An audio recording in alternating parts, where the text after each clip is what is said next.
Radio Classique. Radio Classique, l'invité de l'économie. 7h21 sur Radio Classique, le secrétaire général de la CGT Fonction publique est l'invité de Radio Classique ce matin. Bonjour Jean-Marc Canon. Bonjour. Ce jeudi constitue une journée importante pour votre syndicat et son leader Thierry Lepan. 5,5 millions de fonctionnaires sont appelés à désigner leurs représentants. Les révélations récentes sur le logement de fonction, le bureau, les indemnités de Thierry Lepan ne risquent-elles pas de plomber votre score aujourd'hui ?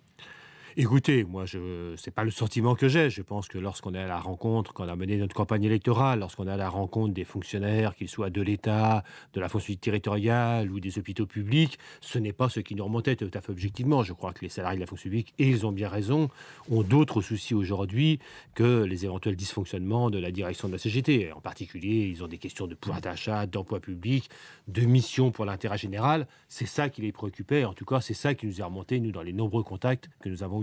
Bien sûr, et on va en parler, mais en cas de recul de la CGT au sein de la fonction publique, à l'issue des résultats, est-ce que Thierry Lepan serait sur un siège éjectable ?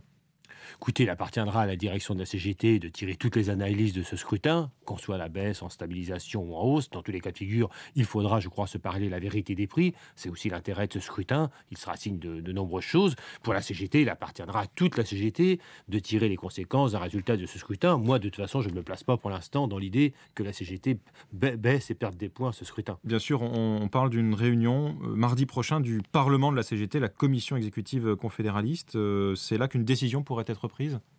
Mais la direction confédérale la commission exécutive devait se réunir le mardi 9. Elle se réunit donc le mardi 9.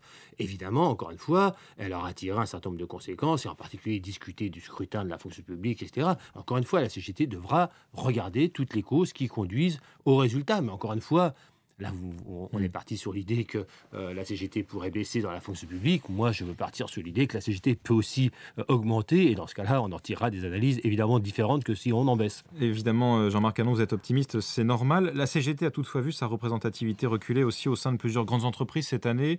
SNCF, RATP, GDF Suez et Orange. Comment vous expliquez ces contre-performances récentes ? Je crois que d'abord, il y a le fait que dans un grand nombre de ces entreprises publiques, la sociologie a notoirement changé. Alors, c'est pas... La CGT doit aussi s'interroger sur le fait qu'elle ne recueille pas dans ces changements le score qu'elle devrait avoir. Ça, c'est un premier point. Et puis, je crois qu'il y a objectivement des raisons spécifiques à ces entreprises publiques que moi, je ne maîtrise pas, sur lesquelles je me gardais bien d'intervenir, mais qui ont créé, à l'évidence, les résultats qu'on a, qui sont d'ailleurs très hétérogènes, parce qu'au-delà de la baisse sensible de la CGT, on s'aperçoit que sur l'échiquier syndical, selon les secteurs que vous venez de citer, d'autres syndicats baissent, dans d'autres endroits, ils augmentent. On a donc une certaine hétérogénéité des résultats qui montre, me semble-t-il, qu'il y a des causes vraiment endogènes des entreprises publiques dont on parle, qui conduisent aux résultats qu'on évoque ce matin. C'est plus difficile aujourd'hui de convaincre des jeunes salariés de se syndiquer ?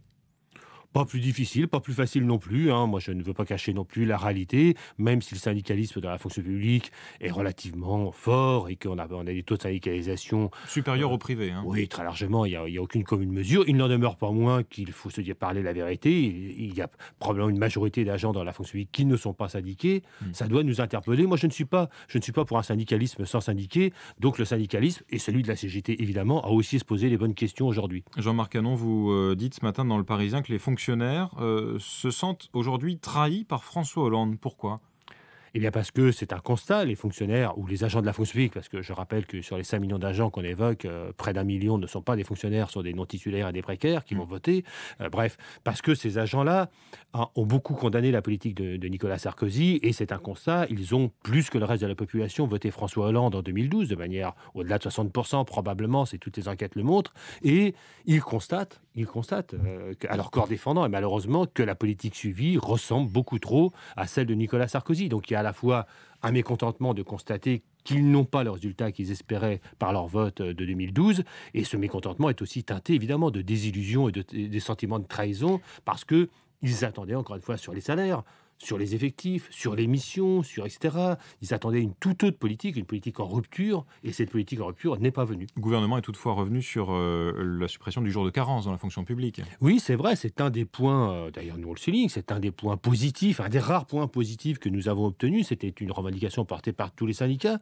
C'est une des rares mesures positives qui a été prise, avec deux ou trois autres points qui ont été pris. Mais enfin, c'est peu en 2 ans et demi. Je note que ce pouvoir d'achat, par exemple, si je dois m'arrêter sur un point emblématique, tristement emblématique, sur le pouvoir d'achat, le gouvernement de gauche a aujourd'hui gelé la valeur du point plus longtemps que ne l'a fait le gouvernement de droite, alors qu'on était déjà dans une situation sans précédent depuis la Libération. Si je ne vais citer qu'un exemple de problème, en voilà un majeur. Est-ce que vous contestez la nécessité de faire des économies dans la fonction publique, que ce soit l'État, les collectivités territoriales ou les hôpitaux en cette période de déficit public assez élevé?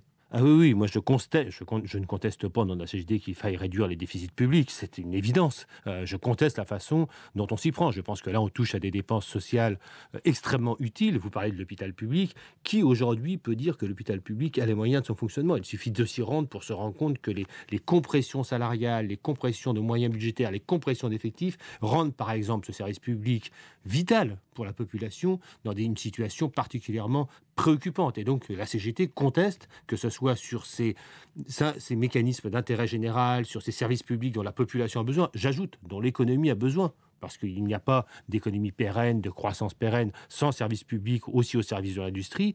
J'ajoute, je considère donc que les politiques aujourd'hui menées, qui consistent à sabrer dans les dépenses sociales, publiques socialement utiles, c'est pour nous une injustice sociale et une ineptie économique. Journée de vote donc dans la fonction publique, on aura les premiers résultats donc dès ce soir a priori dans certaines... On aura quelques tendances donc ce soir tard, puisque les dépouillements la plupart du temps commencent en fin d'après-midi. Donc on aura, je pense, en toute fin d'après-midi des tendances de participation, puis les premiers résultats qui vont commencer à tomber à partir de 19h-20h et probablement des tendances au cours de la nuit, oui. 55% de participation, c'était celle de 2011. Hein. Ce sera l'un des enjeux aussi de ce scrutin Bien dans entendu. la fonction publique. Merci Jean-Marc Canon, Merci secrétaire à vous. général CGT Fonction publique, invité de l'économie ce matin de Radio Classique.